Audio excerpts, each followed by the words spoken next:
আসসালামু আলাইকুম এভরিওয়ান, কি অবস্থা সবার? আশা করি সবাই বেশ ভালো আছি। আমাদের রমজান মাসটাকে আমরা বেশ ভালো ভোগ করছি আলহামদুলিল্লাহ। আজকের আমাদের আলোচনার বিষয়বস্তু হচ্ছে অর্থায়নের ক্ষেত্রে আর্থিক ব্যবস্থাপকের কার্যাবলীটা কি? তার মানে ব্যবসার মধ্যে যেই লোকটা অর্থায়নের দায়িত্বগুলো পালন করেন বা অর্থায়নের ম্যানেজমেন্টের দায়িত্বটা পালন করেন, তাকে আমরা বলছি আর্থিক ব্যবস্থাপক বা ফিন্যান্সিয়াল ম্যানেজার। তার মানে হলো এই লোকটা ব্যবসার মধ্যে যখনই কোনো কাজ করার সময় টাকা পয়সা দরকার হবে অথবা টাকা পয়সাটাকে ব্যবহার করার দরকার হবে, তখন সে তার দায়িত্বটা পালন করবে এবং এই দায়িত্বটাকেই আমরা বলছি ফিনান্সিয়াল ম্যানেজমেন্ট বা আর্থিক ব্যবস্থাপনা। এখন আমরা এখানে দেখতে পাচ্ছি অলরেডি যে একজন ফিনান্সিয়াল ম্যানেজার বা আর্থিক ব্যবস্থাপক যে কাজগুলো করেন বা তার দায়িত্ব যেটা আছে সেটাকে আমরা দুই ভাগে ভাগ করতে পারি। ঠিক অর্থায়নের মতো করেই যদি চিন্তায় করি, প্রয়োজনীয় মূলধনটাকে সংগ্রহ করব এবং সংগ্রহ করার পর এটাকে ব্যবহার করে ফেলবো বা বিনিয়োগ করে ফেলবো। এই ২ টা কাজই আর্থিক ব্যবস্থাপক করেন। বাট তিনি যখন এই কাজগুলো করেন, এটার পাশাপাশি কিন্তু আরো ছোট, ছোট কিছু কাজ বেড়ে যায়। সেইগুলো কি, কি? আসেন। তাহলে আমরা দেখলাম ব্যবসার জন্য যখনই আমরা কোনো একটা কাজ করতে যাব বা ব্যবসার যেকোনো একটা কাজ করার ক্ষেত্রে টাকা যখনই দরকার হবে তখন সেটাকে সংগ্রহ করতে হবে। তো আর্থিক ব্যবস্থাপক সবার আগে প্রয়োজনীয় অর্থটাকে সংগ্রহ করবে।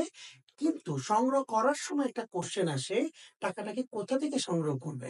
তো অবশ্যই সে এমন একটা জায়গা থেকে টাকা সংগ্রহ করার চেষ্টা করবে, যেখান থেকে টাকা সংগ্রহ করলে তার এক্সট্রা যে খরচটা হয় সেটা কম হবে।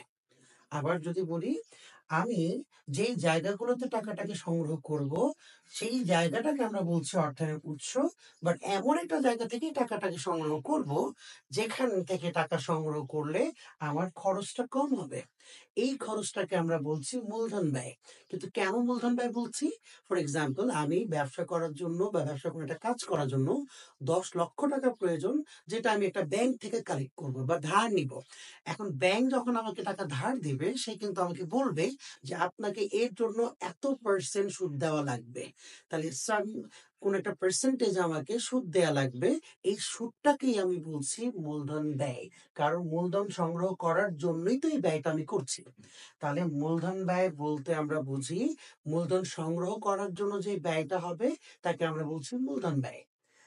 এখন এই ৩ টা কাজকে যদি আমি এখন একত্রে বলি, কোন একজন ব্যবসায়ী সে তার ব্যবসার আর্থিক ম্যানেজারকে এই কাজগুলো করার জন্য বলে দিবে এবং তার দায়িত্বটা হবে ব্যবসার ক্ষেত্রে যখনই কোনো কাজ করার জন্য টাকা দরকার হবে, সে টাকাটাকে সংগ্রহ করবে এবং সেই টাকাটা সংগ্রহ করার সময় সে এমন একটা জায়গা থেকেই টাকাটাকে সংগ্রহ করবে, যেখানে তার মূলধন ব্যয় কম হবে।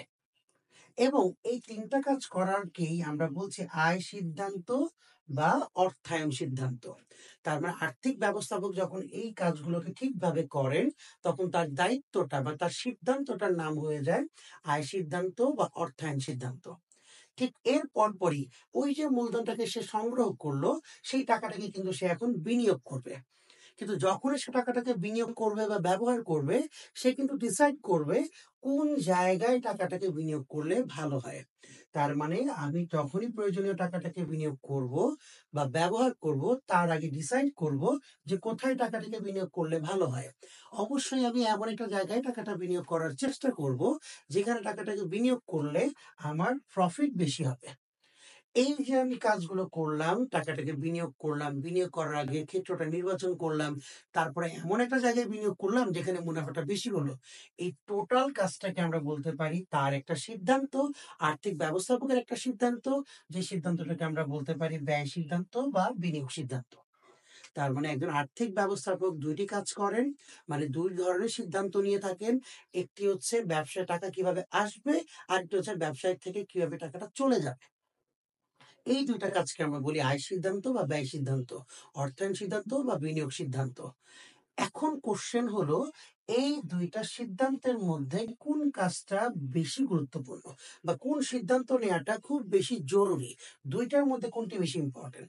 অনেকের কাছে মনে হতে পারে এইটা বেশি ইম্পোর্টেন্ট, যেটা এখানে প্রফিটের পার্সেন্টেজের ব্যাপার-স্যাপার আছে।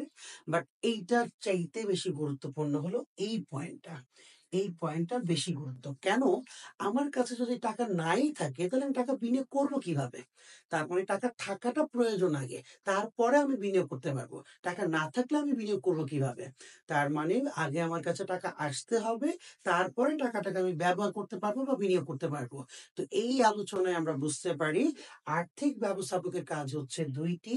একটি হচ্ছে আয় সিদ্ধান্ত নেয়া ব্যবসার জন্য, একটি ব্যয় সিদ্ধান্ত নেয়া হচ্ছে ব্যবসার জন্য। তাহলে এই আয় সিদ্ধান্ত এবং ব্যয় সিদ্ধান্তের মধ্যে সবচেয়ে গুরুত্বপূর্ণ সিদ্ধান্ত হচ্ছে আয় সিদ্ধান্ত। কারণ আয় ছাড়া আপনি ব্যয় করতে পারেন না। তো আর্থিক ব্যবস্থাপকের কার্যাবলী হচ্ছে ২ টি।